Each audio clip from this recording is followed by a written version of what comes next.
جب ہم کسی بات سے ناراض ہوتے ہیں، دکھ میں ڈوبتے ہیں، تو فوراً ایک سوال خود سے کریں، کیا میں اس لمحے کی سچائی کو قبول کر سکتا ہوں بغیر مزاحمت کے؟ یہ سوال جادو کی طرح کام کرتا ہے۔ جیسے ہی آپ ایکسپٹنس کی حالت میں آتے ہیں، سارا درد آہستہ آہستہ تحلیل ہونے لگتا ہے۔ کتاب میں ایک اور گہری مثال ایک مریض عورت کی ہے جسے کینسر ہو گیا تھا۔ وہ شروع میں ہر وقت شکایت کرتی، خوف زدہ رہتی اور زندگی سے ناراض تھی، لیکن جب اس نے موجود لمحے کو مکمل طور پر قبول کیا، نہ صرف بیماری کو بلکہ اپنی تکلیف کو بھی، تب اس کے اندر خاموشی کا ایک سمندر اتر آیا۔ بیماری موجود تھی لیکن وہ اس کی غلام نہ رہی، وہ آزاد ہو گئی۔ ایکہارٹ ٹل ایک انمول جملہ کہتے ہیں، واٹ ایور یو ریزسٹ پرزسٹس، یعنی جس چیز کی مزاحمت کرو گے وہ اور مضبوط ہو کر تمہارے اندر رہ جائے گی، لیکن جس چیز کو مکمل قبول کر لو گے وہ خود بخود تحلیل ہونے لگتی ہے۔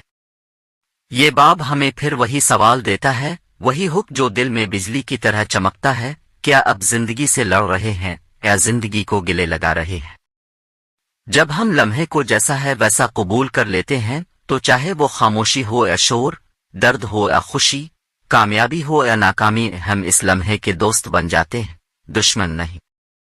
اور یہی دوستی ہمیں ابھی کی طاقت سے جوڑ دیتی ہے۔ آئیے ہم اب دا پاور آف ناؤ کا چیپٹر 7 پیورٹز انٹو دا باب نمبر 7 غیرفانی حقیقت کے دروازے شروع کرتے ہیں، اس ہی روانی، نرمی اور گہرائی کے ساتھ جس سے شعور کی آنکھ کھلتی ہے اور دل پرسکون ہو جاتا ہے۔ ایکہارٹ ٹل اس باب میں ہمیں اس حقیقت کی طرف لے کر جاتے ہیں جو ہمارے حواس سے پرے ہے، وہ جو دکھائی نہیں دیتی لیکن سب کچھ اسی سے پیدا ہوتا۔ وہ اسے کہتے ہیں، یعنی ایک ایسی غیر مادی، خاموش، بے آواز اور ابدی توانائی جو ہمیشہ موجود ہے، لیکن ہم اسے صرف اسی وقت چھو سکتے ہیں جب ہم لمحہ حال میں مکمل طور پر حاضر ہوتے ہیں۔ مصنف کہتے ہیں کہ ہم اس غیر محدود حقیقت تک پہنچنے کے لیے مختلف پیورٹز یعنی راستوں کا استعمال کر سکتے ہیں۔ پہلا راستہ ہے خاموشی۔ جب ہم کسی لمحے میں مکمل خاموش ہو جاتے ہیں، بغیر کسی لفظ، خیال، عرض عمل کے، تو ہم اس غیر محدود وجود کے قریب پہنچ جاتے ہیں۔ کتاب میں ایک شخص کی مثال دی گئی ہے جو ہر وقت کچھ نہ کچھ سنتا، پڑھتا، بولتا رہتا تھا، جیسے کہ وہ خاموشی سے خوف زدہ ہو۔ لیکن جب اس نے ایک دن صرف 5 منٹ کے لیے سب کچھ بند کر کے کسی درخت کے نیچے بیٹھ کر صرف خاموشی کو سننا شروع کیا، تو وہ کہتا ہے کہ اس نے پہلی بار ایک ایسی توانائی محسوس کی جو الفاظ سے باہر تھی۔ ایکہارٹ ٹل یاد دلاتے ہیں کہ خاموشی صرف آواز نہ ہونے کا نام نہیں بلکہ ایک اندرونی خلا ہے جو مکمل بیداری کے ساتھ بھرا ہوتا ہے۔ یہی خلا آپ کو اس سے جوڑتا ہے۔ دوسرا دروازہ ہے سانس۔ مصنف کہتے ہیں کہ جب آپ پوری توجہ کے ساتھ اپنی سانس کو محسوس کرتے ہیں، بغیر کسی تجزیے یا سوچ کے، تو آپ لمحہ حال میں آ جاتے ہیں، اور وہی لمحہ حال اس غیرمادی وجود کی جھلک دیتا ہے۔ کتاب میں ایک عورت کی مثال دی گئی ہے جو ہر وقت اینگزائٹی میں رہتی تھی، مستقبل کا خوف، ناکامی کا ڈر، بیماری کی فکر، لیکن جب اس نے صرف ایک مشق کو اپنایا، ہر گہری سانس کے ساتھ صرف موجود ہونا، تو اس کی زندگی میں سکون آنا شروع ہو گیا۔ وہ کہتی ہے، میں نے کسی دوا یا کتاب سے وہ سکون نہیں پایا جو صرف سانس کو محسوس کرنے سے آیا۔ تیسرا راستہ ہے غور و فکر کے بغیر چیزوں کو دیکھنا۔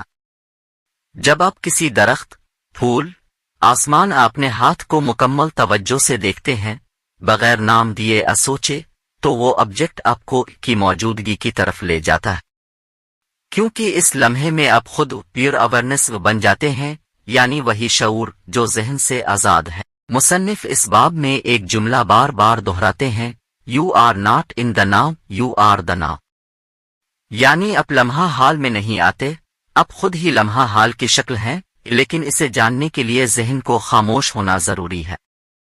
جیسے جیسے آپ ان راستوں پر عمل کرتے ہیں، خاموشی، سانس اور بیدار دیکھنے کا عمل، ویسے ویسے آپ ایک ایسی گہرائی سے جا جاتے ہیں جو وقت، جسم اور ذہن سے ماورا ہے۔ باب کے اختتام پر مصنف ہمیں ایک پرسکون یاد دہانی دیتے ہیں، The outer world changes constantly.